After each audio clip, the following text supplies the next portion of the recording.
Hey everybody, I'm going to do an example of a presentation of System Map 2. Of course, we're using Seneca Student Services as the system that we're mapping, and I am going to look at the role of student service systems in improving academic performance. So first things first, if I can get my screen to change. There we go.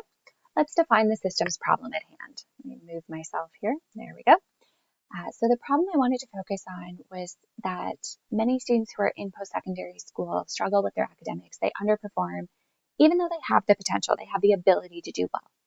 So what we're going to look at in this presentation is the role of student services using Seneca services specifically as the example and to highlight the resources that would be useful in addressing this problem. In order to sort of pick out which resources would be most useful, we're going to do some interdisciplinary research, and the disciplines that I found in order to support a rich understanding of this problem and what might be helpful were the social sciences and applied sciences. And I chose those two in order to understand the social and psychological, sort of the social science side of things, as well as the medical and physiological factors that can impact a student's learning and their success.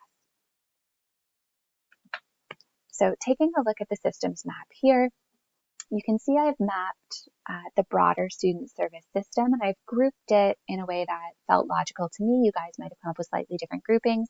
That's fine, as long as we're covering basically the same content. Organizing it by theme is something where we might subjectively differ a little bit. So under practical needs, this would be things like housing, food bank, financial services, of course, OSAP, financial aid advising, grants, bursaries, career services would be things like the job boards, the students looking for part-time jobs or placements, interview prep, career threads where students can get close for interviews. And those areas are all very important, and students that are worried about their careers or stressed financially or struggling to meet their basic needs, I absolutely believe that those things affect students academically. It just isn't what came up in my research, so it's not the focus of today, not to say that they're not important. So they are included here for reference, but what will be highlighted today will be related to physical and mental health as well as academic services.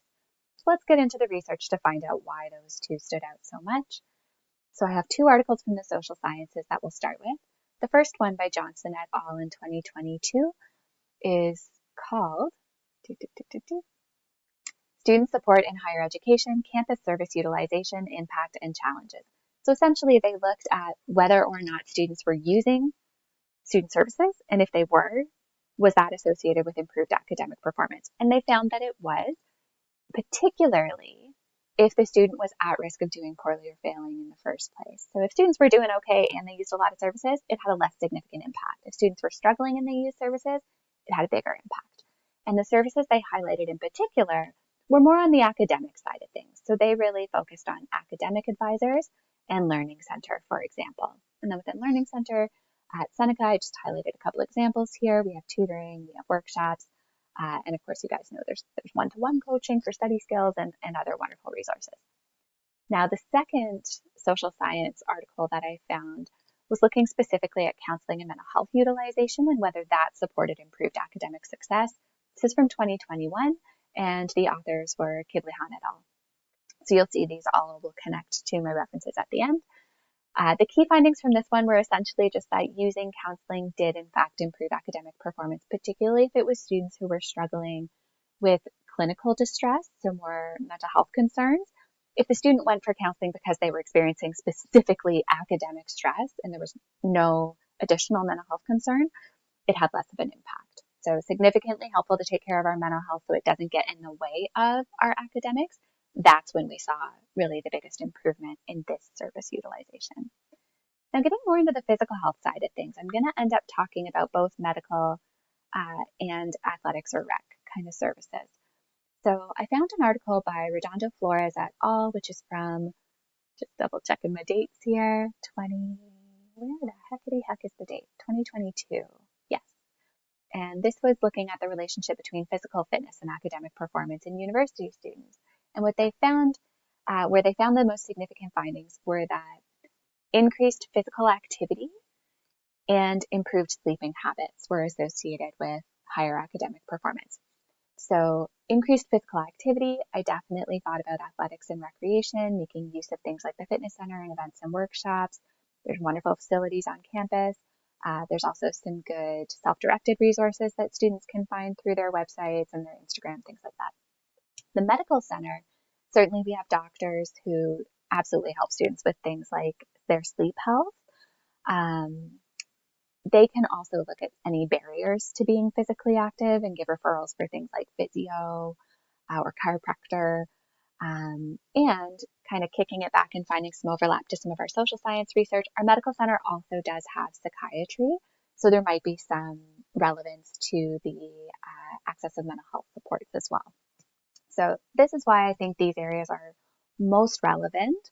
So in terms of my conclusions and recommendations based on the research, I would encourage students to connect with counseling and the medical center regarding their mental health and their sleep hygiene.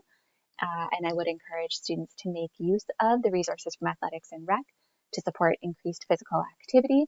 We know these things can improve our academic performance.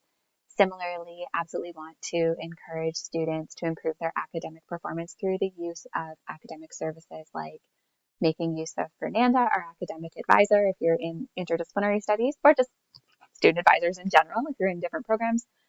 And of course, the Learning Center, where we have wonderful tutors and group study sessions and workshops that students can and should access if they're concerned about their academics. And a gap where I think it would be helpful to do a little bit better is if we had people in place to help students navigate the system, because I'm concerned students just often don't know what resources they have. And finally, these are my references. Thank you so much for your attention. I wasn't able to do hanging indents because this is a slide. So it's not perfect APA, but it's pretty close. Thank you and have a great day.